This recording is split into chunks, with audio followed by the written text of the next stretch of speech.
जय जय श्री राधे। सभी वैष्णवन को सादर सप्रेम हार्दिक जय श्री कृष्ण। श्री वल्लभाधीश की जय. So today is day 59 and Varta 48, the story of Ramdas Chauhan, a Rajput from Bundelkhand. Bhav Prakash. In the eternal Leela, he is Madhueni, a Sakhi of Sri Lalitaji. She got it in her head that she would give the pan leaves offering to the divine couple in the same way as Sri Lalitaji did. Sri Thakurji told her that it would be some time until her desire to do this would be fulfilled. When Sri Lalitaji heard this, she cursed Madhueni to fall to earth because she had tried to have this seva without her knowing. So proud was she. He had had many births when he was born into this Rajput family in Bundelkhand. Ramdas's father served the king of Bundelkhand. When Ramdas turned 12, his father wanted to take him to meet the king. He thought that if his son were to meet the king regularly, then one day that king might give him a job. Ramdas refused to go with him, saying that he would absolutely not bow down to the king or become his servant. I will only now serve the Lord so that my life will be purified. His father objected that maybe some renunciate had influenced his mind, but that if he did not work for the king, how would he support himself? Ramdas also argued that it was not the king who supported the whole of creation, that only the beloved Lord was capable of that. You are a fool if you think that it is the king who feeds and clothes us, he said. The father was very disappointed with the son, but he said nothing because this was his only son and he was attached to him. He kept one man on guard at the home so that no more renunciates could influence his son. Excuse me. The man did a good job and Ramdas remained isolating, chanting Ramakrishna all the time. He did not speak to anyone at all. Another Rajput found out about this situation and reported it to the king. He called Ramdas's father and told him to bring the boy to him. He is now a big boy and I have not yet met him. Fearfully, Ramdas's father, with his hands folded, told the king that some renunciate must have twisted the boy's mind. He has given up all worldly desires. I have him guarded so that no other renunciate can come there and make him mad. I will bring him to you when he has gained a little knowledge. At the moment he is in a state of ignorance. The king ordered Ramdas's father to make him understand and to bring him there the next day, otherwise he would throw the boy into jail, so that he would have no chance at all of escaping. I have heard that he does not want to serve me. I will see about that. Ramdas's father felt very afraid and went to Ramdas to tell him that we'd have to go to the king the next day, otherwise he would be put in jail. Ramdas said, "Why are you trying to scare me? I will suffer whatever fate I must. Any other suffering that I have to go through, I will willingly take. No one can change that. I will not myself willingly go to the king." Ramdas's father tried everything to persuade him, but Ramdas would not budge. The next day the king called the father and told him that his not bringing the boy was a big mistake and that now he should be very careful. Ramdas's father was very scared and pleaded with the king. I have tried everything to persuade him to come, but he would not listen. The king then sent 10 men to fetch Ramdas. They went to Ramdas and told him that the king had summoned him. Ramdas said, "What have I got to do with the king? I will not go." The men tied him up and pulled him in front of the king. They told the king that Ramdas had said he would have nothing to do with the king and that they had to pull him there. The king told Ramdas that if he did not bow down to him, then he would be beaten and thrown into a jail cell. Ramdas replied, "You be careful. How do you think you will beat me?" The king told the men to throw Ramdas in jail, beat him enough to scare him and to starve him. In this way he will see the light and bow down to me. They put him in the prison and tortured him in many ways. Ramdas kept perfectly quiet. When the queen heard about this, she asked her husband what he thought he was doing.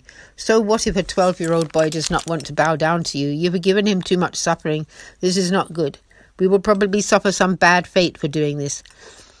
So let him go now." The queen tried to make the king understand, but he would not. On the third day after that, the army of a king from the south came to fight with this king who was defeated. The other army killed the king and looted the town. Ramdas's father ran away. All the prisoners were released. Ramdas left Bundelkhand and travelled to Mathura. He toured all around Vraja and felt very happy. He thought that his father might come and find him, so he went to live in a cave near Apsarakund on the side of Mount Govardhan. He stayed in the cave most of the day and chanted the Lord's name. At night only he would come out and beg to eat from the local Brajwasis' homes. Thus he survived. Part 1.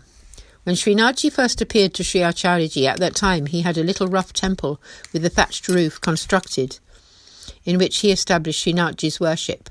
Srinathji appeared to Ramdas and told him to become Srinacharyaji's disciple and then to serve him. Bhav Prakash, Sri Thakurji said to Ramdas, in the Leela, you had wished to serve me as Lalita did.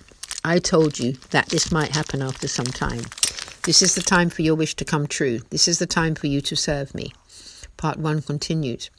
Ramdas approached Sri Acharyaji and prostrated before him. Sri Acharyaji called him close and initiated him with the Lord's name and the Brahma Sambandh, and then instructed him to serve Srinathji. Obtain supplies of milk, yogurt, flour, etc. from the local residents. Offer these to Srinathji and live off the prasad. Sri Acharyaji left Srinathji in the care of Sadhu Pandey, Kumbhandas and other Vrajavasis. They all donated milk, yogurt, butter, grains and all other necessary food supplies like sugar, ghee, spices, etc. Ramdas offered these all to Srinathji and survived simply on the prasad. When Srinathji ordered Puran Mal to build his temple, then Puran Mal came there. He began the temple's construction. The money ran out. He went and gathered some more and completed the building. Then Ramdas left his mortal coils and returned to the eternal Leela. Bhav Prakash. Ramdas's desires had always been to make Seva by himself. He did so much until he returned to the Leela. Part 2. Srinathji decided to spread his glory and status, so he had the new temple built and lived there. Sri Acharyaji told Sadhu Pandey to find 5 to 10 good Brajvasi men to perform the seva. Sadhu Pandey replied that all the Brajvasis had a lot of work tending their homes and would not be able to serve as he might wish. Sri Acharyaji called some Bengalis from Radhakund and gave them a house near Rudrakund and handed over Srinathji's seva to them. After some time, the temple manager, Krishnadas, got rid of those Bengalis and appointed Ramdas Sanchora Brahmin as the main priest. This is all explained in Krishnadas's story. The Brajavasis' first name for Srinathji was Dev Daman. After that, they began to call him Gopal. And Sri Acharyaji named him Sri Govardhanaji. Ramdas served the Lord with a lot of love. He was always lost in contemplation of the Lord. He was a great Vaishnava and the recipient of much grace. This concludes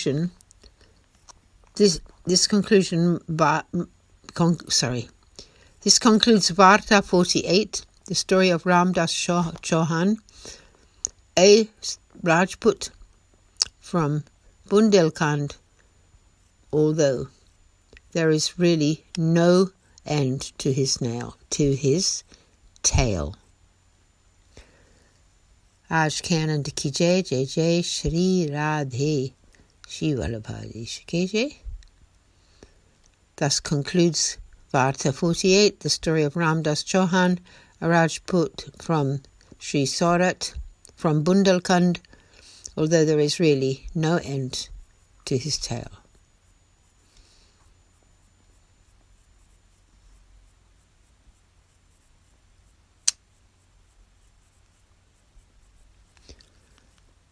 Jai Shri Radhe.